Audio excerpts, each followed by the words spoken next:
జై శ్రీమన్నారాయణ. సుందరకాండలో హనుమ వానరులకు తన లంకా ప్రయాణపు వివరాలను చెబుతూ ఉన్నాడు. ఇలా అంటూ ఉన్నాడు, ఓ వానరులారా, నేను సింసుపా వృక్షం మీద దాక్కుని కూర్చున్నాను. సీతమ్మ దగ్గరకు రావణుడు తన భార్యలతో వచ్చాడు. వచ్చి అవాక్షిరాహ ప్రపతితో భూమిపైన రావణాసురుడు తలపెట్టి సీతమ్మకు నమస్కరించి బహుమన్యస్వ మాం ఇతి, సీతా నన్ను ఆదరించవా అని అడిగాడు. మళ్ళీ వెంటనే ఇలా అంటూ ఉన్నాడు, ఓ సీత, నువ్వు గర్వముతో నన్ను ఆదరించకపోతే నేను ఇచ్చినటువంటి 2 నెలల గడువు పూర్తి కాగానే నీ రక్తం త్రాగుతా అని గట్టిగా రావణాసురుడు అనగానే సీతమ్మ చాలా కోపముతో ఏమందంటే, ఓ రాక్షసాధమా, రామస్య భార్యాం అమిత తేజసః, నేను అత్యంత పరాక్రమవంతుడైనటువంటి అమిత తేజస్శాలి అయినటువంటి శ్రీరామచంద్రుని భార్యను. ఇక్ష్వాకుకులనాథస్య స్నుషాం దశరథస్య చ, నేను ఇక్ష్వాకుకులనాథుడైనటువంటి దశరథ మహారాజు కోడలిని. అట్లాంటి నన్ను నువ్వు అనరాని మాటలంటున్నావు రావణ, నీ నాలుక ఊడి నేల మీద ఎందుకు పడటం లేదో? ఓ పాపిష్ఠుడా, నువ్వు రాముడు నా దగ్గర లేనప్పుడు నన్ను అపహరించావు. దాన్ని బట్టి నువ్వెంత దిగజారావో, నువ్వెంత అల్పుడవో స్పష్టంగా తెలుస్తుంది. ఓ రావణ, నత్వం రామస్య సదృశః, నిన్ను రామునితో పోల్చడానికి ఏమాత్రం సరిపోవు.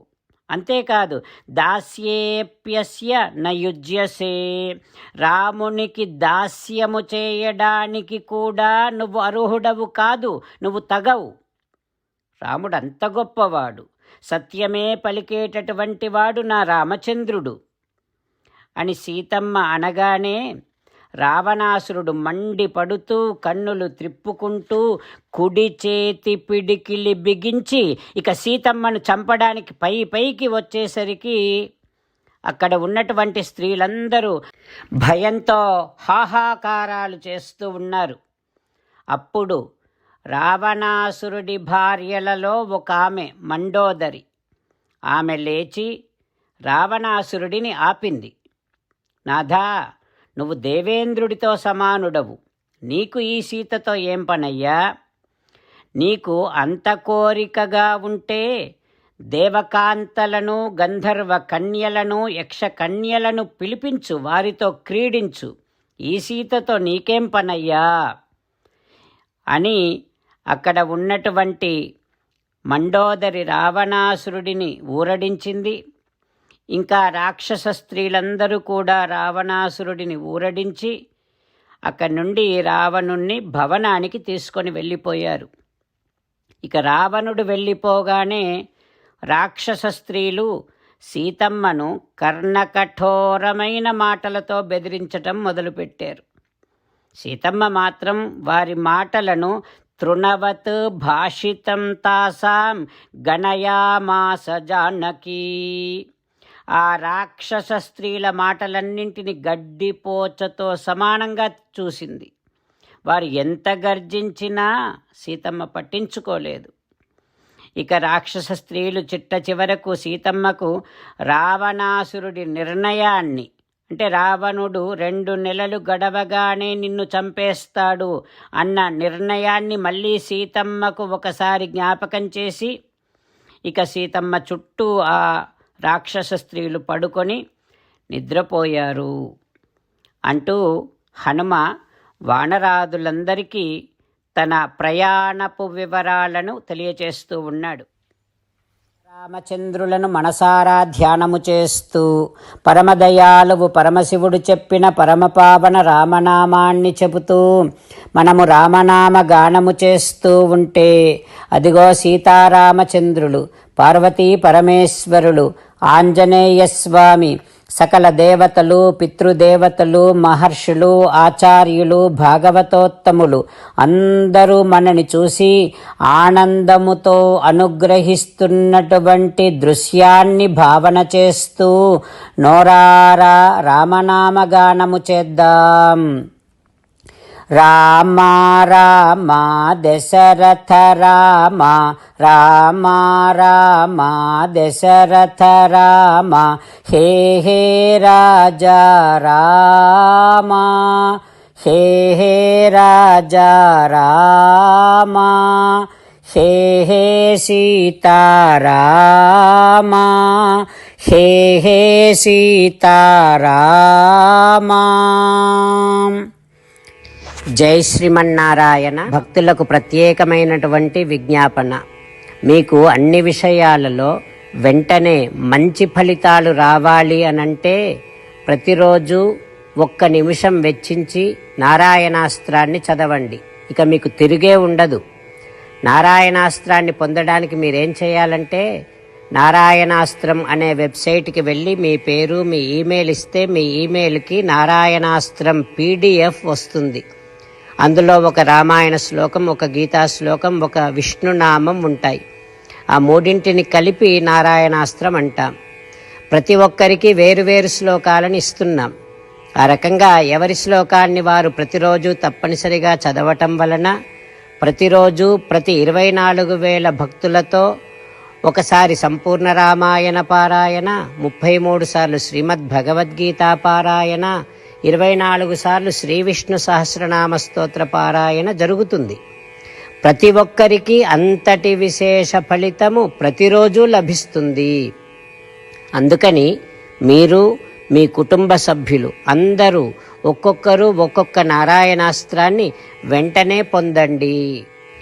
జై శ్రీమన్నారాయణ. శ్రీమద్ భగవద్గీత సారాంశముగా 18వ అధ్యాయములో 65 నుంచి 69 శ్లోకముల ద్వారా శ్రీకృష్ణ భగవానుడు మనందరినీ ఒక 8 పనులు చేయమని చెబుతూ పరమాత్మ ఈ రకంగా అంటూ ఉన్నాడు. ఎవరెవరైతే నేను చెప్పిన ఈ 8 పనులు చేస్తారో వారందరూ నాకు చాలా ఇష్టమైన వారవుతారు. అప్పుడు వారిని నేను సకల పాపముల నుండి, సకల దుఃఖముల నుండి విముక్తులను చేసి నా అంతటి వారిగా చేసుకుంటా, తరగని ఆనందాన్ని అనుభవింపచేస్తా. నిజమే చెబుతున్నా, ప్రమాణము చేసి చెబుతున్నా అంటూ సాక్షాత్తుగా దేవదేవుడైన శ్రీమన్నారాయణుడైన శ్రీకృష్ణ భగవానుడే మనను ఈ 8 పనులు చేయమని చెబుతూ ఉన్నాడు కనుక, హో శ్రీమన్నారాయణ, కరిష్యే వచనం తవ, తప్పకుండా చేస్తా, నువ్వు చెప్పినట్టే చేస్తా అంటూ మనం ప్రతిరోజు దేవదేవుడైన శ్రీమన్నారాయణుడికి ఈ రకంగా మాట ఇద్దాం. హో శ్రీమన్నారాయణ, నువ్వు చెప్పినట్టే నేను నిన్నే సంతతము ధ్యానము చేస్తూ ఉంటా. హో శ్రీమన్నారాయణ, నువ్వు చెప్పినట్టే నేను నీ భక్తుడిగానే ఉంటా. హో శ్రీమన్నారాయణ, నువ్వు చెయ్యమన్నట్టే నేను నా విధులను, కర్తవ్యాలను నీ సేవగా, నీ తృప్తి కోసమనే సక్రమంగా నిర్వర్తిస్తూ ఉంటా. హో శ్రీమన్నారాయణ, నువ్వు చెప్పినట్టే నేను నీవాడిని అనే మహావిశ్వాసాన్ని సంతతము కలిగి ఉంటూ నా హృదయములో నీకే నమస్కరిస్తూ ఉంటా. హో శ్రీమన్నారాయణ, మామేకం శరణం వ్రజ, నన్నొక్కడిని మాత్రమే శరణు వేడుకో అని నువ్వే అన్నావు కనుక నేను నిన్ను ఒక్కడిని మాత్రమే శరణు వేడుకుంటా. హో శ్రీమన్నారాయణ, మా శుచః, ఇక దుఃఖించకు అని నువ్వే నాకు భరోసా ఇస్తూ ఉన్నావు కనుక నేను ఇక దుఃఖించను. హో శ్రీమన్నారాయణ, నువ్వు చెప్పినట్టే నువ్వు నా కోసమని చెప్పిన శ్రీమద్భగవద్గీతను ఎప్పుడో ఒక్కసారి కాకుండా ప్రతిరోజు కనీసం 1 శ్లోకాన్నైనా అనుసంధానము చేస్తూ గీతోపదేశాన్ని జ్ఞాపకం చేసుకుంటూ ఉంటా. హో శ్రీమన్నారాయణ, నువ్వు చెప్పినట్టే నువ్వందరి కోసమని చెప్పిన శ్రీమద్భగవద్గీతను తెలియని భక్తులందరికీ తెలియచేసే నా వంతు ప్రయత్నాన్ని నిరంతరము కొనసాగిస్తూనే ఉంటా. ఓ శ్రీమన్నారాయణ, నేను నువ్వు చెప్పినట్టే చేస్తా, నీకు నచ్చినట్టే ప్రవర్తిస్తా, నీకోసమే పని చేస్తూ ఉంటా. కరిష్యే వచనం తవ. సర్వం శ్రీకృష్ణార్పణమస్తు. జై శ్రీమన్నారాయణ.